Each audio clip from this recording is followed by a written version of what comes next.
African music has swept the world and finally reached the US. In this video, I'm going to show you how to master Afrobeats to get your low end to sound tight, big, punchy, and loud.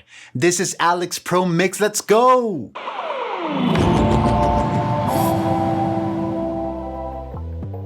Hey, what's up guys? This is Alex with Alex Pro Mix.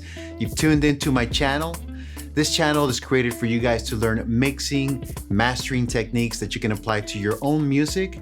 This channel is dedicated to you, the viewer, the artist, the producer, and the engineer. I'm your host, Alex Solano, that's right. And in this video, I'm gonna show you some techniques that you can apply when mastering African music, in particular, Afrobeats. What I like about African music and Afrobeats is the rhythmic element, the melodic element, that's so diverse and so enjoyable to listen to. So in this video, I'm going to show you a few of the tracks that were released with Prolific's EP, which is called MDCEO. Big up Prolific, big up Wakobi. Thank you guys for allowing me to use this material. Without further ado, let's jump right in.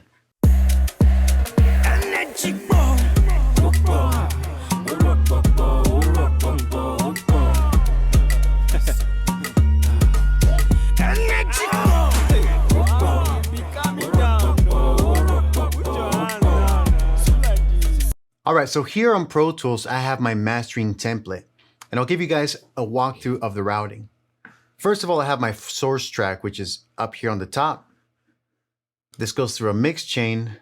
This goes through a set of limiters. And then lastly, it goes to the meters and my reference track. Now, before I start mastering, there's a number of things that I need to do. First of all, I just need to listen to the song. And then what I do is I fill out this sheet, which is called the 11-point mastering. These are 11 qualities that I use for mastering to ensure that I have a very focused vision and end goal. And with mastering African music and Afrobeats, there's a couple of things that are extremely important to the genre.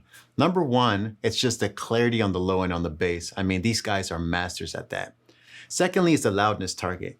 Even though there are no loudness wars, and Apple Music and Spotify do loudness normalization where they turn your music down if it's too loud, there are other platforms and other systems and apps that people use to play music and they don't respect that. So you want to make sure that you're mastering at the appropriate loudness. In this case, -7, -6 loves.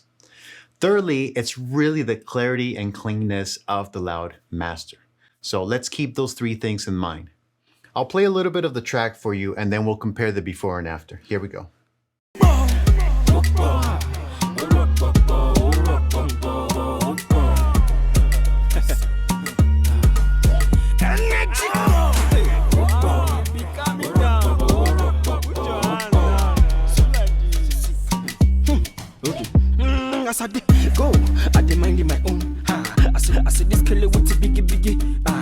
So as you can tell, the production is hot. The mix is good, but it just needs to go to the finish line, and that's what we're going to do in this video. There's a couple of things that I've identified in my 11-point quality check, if you will. One thing, the bass is good, but there are parts of it that make it sound muddy. The image is nice, but it needs to be wider and clearer. And some other points that I'm not going to read to you. But basically, I have this vision of where I want to take it. And so by identifying those issues in the mix, I'm going to apply specific EQ, specific compression that's going to help me reach my goal. All right, so let's switch this to A, hide this, and take a look at our file. So most of this track is made out of the 808. The 808 is what gives that melody. And so we want to preserve the low end. Now, one of the things that I do when I do my online private Zoom coaching, which is where producers contact me, engineers contact me, and I offer them this 4-week course on mixing and mastering and gain staging and all that good stuff. One of the things that I always tell my students, if you guys are watching, make sure you comment below, is focus on the low end. And in this video, I'm going to show you what I'm talking about. The reason I'm using metric AB is because it's got this low filter right here where it can isolate the low end. So when I hit play, I'm avoiding all those distractions of the percussions, the vocals, the snares, the hi-hats, and I'm only focusing on the low end. So the first tip for mastering Afrobeats is focus on the low end. So with this low end selected, I'm gonna listen and I'm gonna make some decisions. So we'll listen to B, which is again, the final mix, and then we're gonna compare that against A.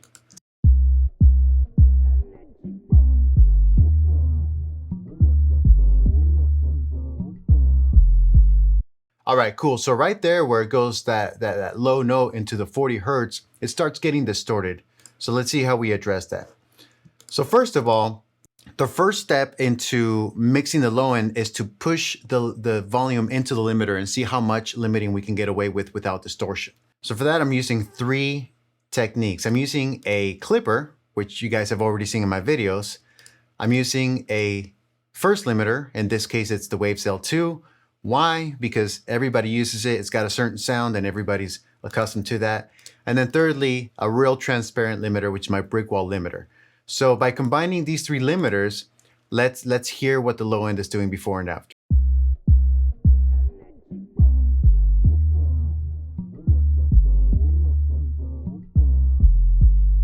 Yeah, so right there, when it goes to the lower note, it's clean, it's not distorting. Whereas on B, when it goes to the lower note, it's distorted. Watch, especially listen on headphones if you can.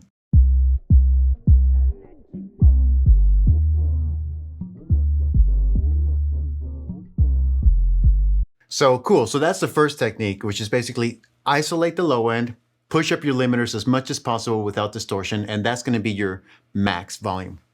Then from there, work backwards. First, let's go ahead and listen to our low cut filters, all right? So I'm gonna go ahead and turn off the shelf, that's off. And now we're just gonna sweep through the low cut. And our final goal is gonna be 18 hertz. Here we go.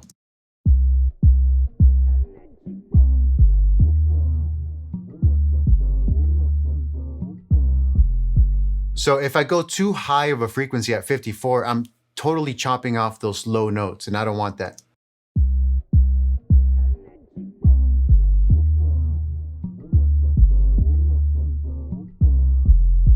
All right, cool. So when it gets to this note, that note is able to breathe with this low cut filter set at 18 hertz.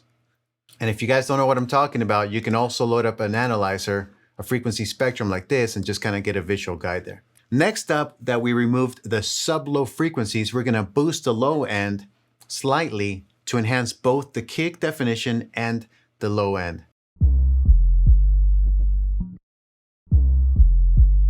Okay, that makes it sound deeper. That gives me a little bit more punch. That gives me more kick. So right here, I have 84 hertz, which is like more low end as far as more sub low end. 98, which is like sub low end and kick punch, and 16, which is kick punch. So I have to decide, do I want more sub low? Do I want more kick punch? Well, I want them both, so I'm gonna put this one in the middle.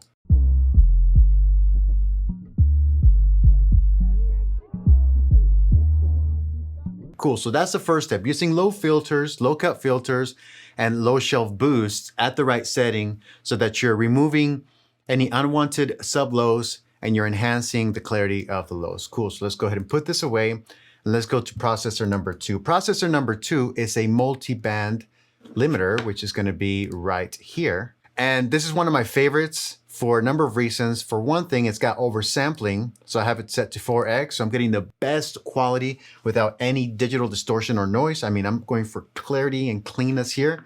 I'm using it in linear phase mode. So again, it's not gonna mess up or shift the phase on my low end. And I'm using a low band or a low band compressor here. I can't even speak English. I'm using a low band, multi-band compressor, all right?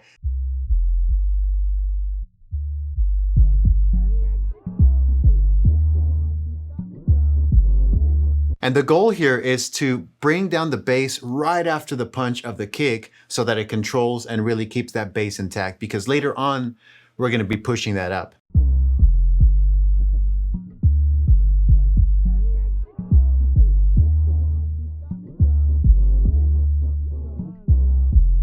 Okay, cool. I like that. I like that a lot.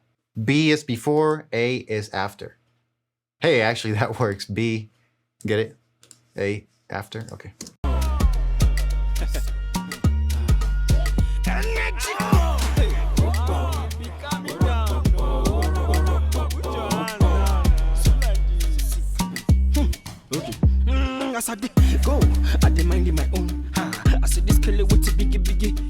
So just to give you guys a little backstory, I've been mastering for Prolific and the team down there since the first single, which is called Receive Sense. That was my first encounter with the guys. And then they sent me a second song.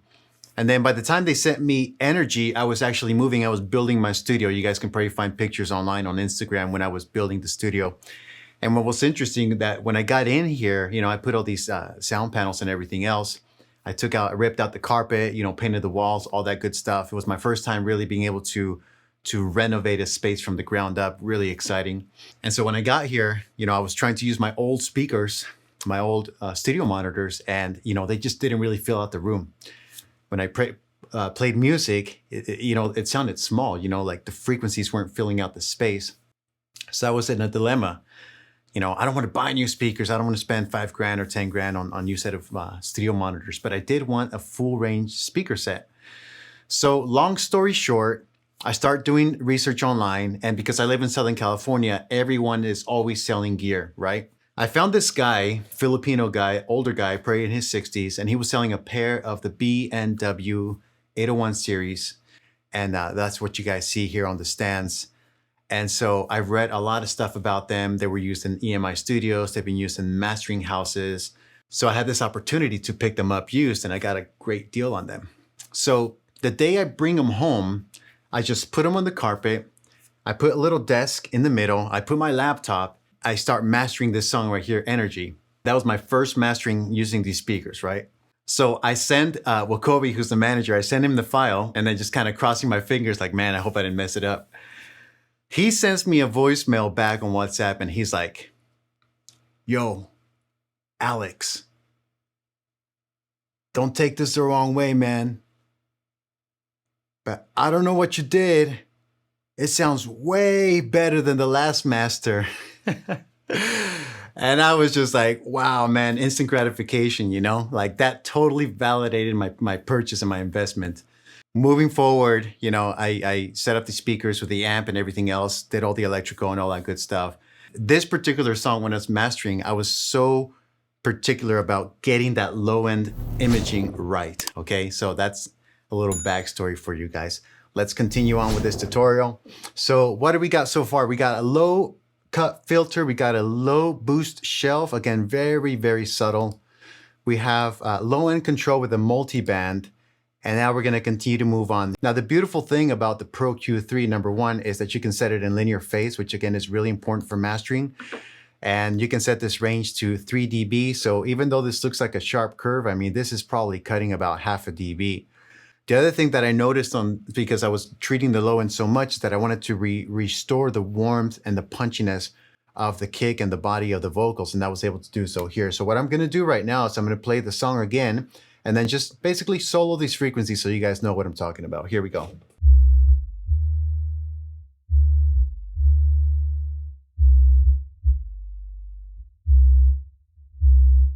The other part is basically to restore the punch and the clarity on the low end, right? And that's a boost right here at 263, so I'll solo that. And that's just in the mid, not on the sides.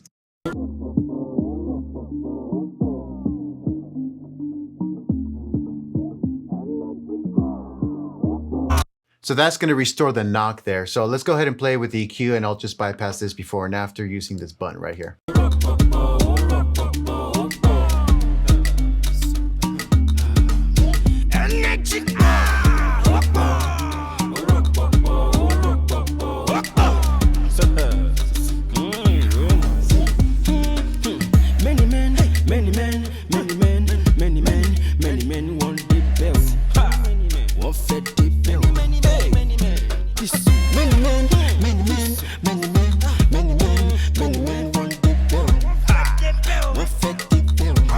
Now, if you're watching this for the first time and you're new to mastering, you might be wondering, man, this is a waste of time. It's not a waste of time. It's very time consuming, but it's not a waste of time. That's why I do one of these, because having a plan in mind allows me to stay focused. Otherwise, you know, you're just dabbling around plugins, not knowing what you're doing, and you don't want that. Let's go ahead and jump ahead. I'm using the FabFilter Pro C2. This is a very, very, very powerful compressor. And why I like it is because I can create an EQ curve filter going into the compressor. So check it out. When I hit Audition, you guys are hearing that EQ filter that I created here. So I'm basically ignoring all the low end, I'm ignoring all the high end, I'm just focusing on that mid-range and boosting a little bit of the punch there. So that's the EQ curve I'm feeding into the compressor. Now the compressor is doing two things. It's squashing the mix, but then I'm also using parallel compression to bring the overall volume up.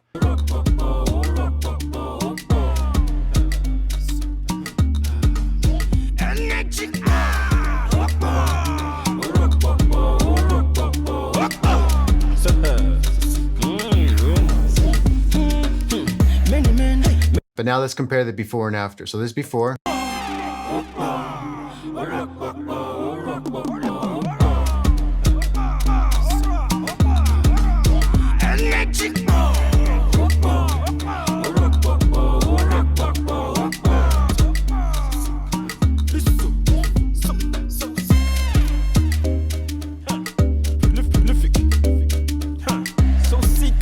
Yeah, so the after, it's more in your face, it's more powerful. There's clarity on the low end. We're not sacrificing loudness for distortion. You know, a lot of times when you put an L2 limiter on your mix and you crush it, you sacrifice the low end for loudness. We're not doing that at all. And then lastly, remember everything's going through a clipper, everything's going through an L2, and then finally we're going through our final limiter. But before we get there, I'm using another instance of linear phase filters to remove any sub-lows and sub-highs. And I want this filter basically to be right below the lowest note of the song. And then I want this filter on the right to be right above the highest brightness of the song. So here we go. Let's find the filters.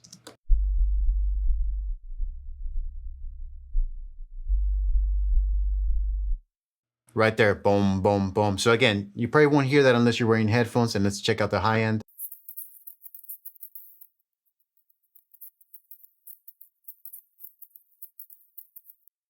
Yeah, most of the stuff with the percussion sounds very noisy, almost like dithering. So that has to be set at 16K.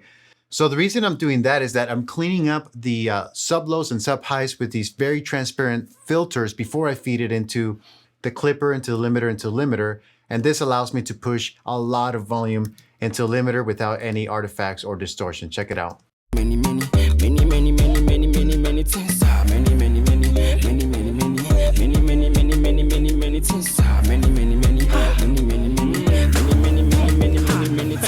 Something must kill your man. I'm a man. You carry things, so you kill the man. Oh baby, this thing is high in demand. Come close, look at talk.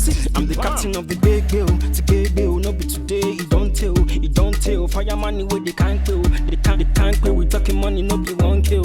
It won't kill. Much better. The before sounds boxy. You're losing clarity on the low end. The after sounds shinier. The low end is clear and it sounds louder and more powerful. All right, guys, so that's all the time that we have for this video. I hope you guys got some good takeaways. If you have any questions, be sure to leave them down below on the comments. Again, this channel was created for you, the viewer, the artist, the producer, and the engineer. Thank you guys so much for your valuable time. I'll see you guys again real soon. Peace.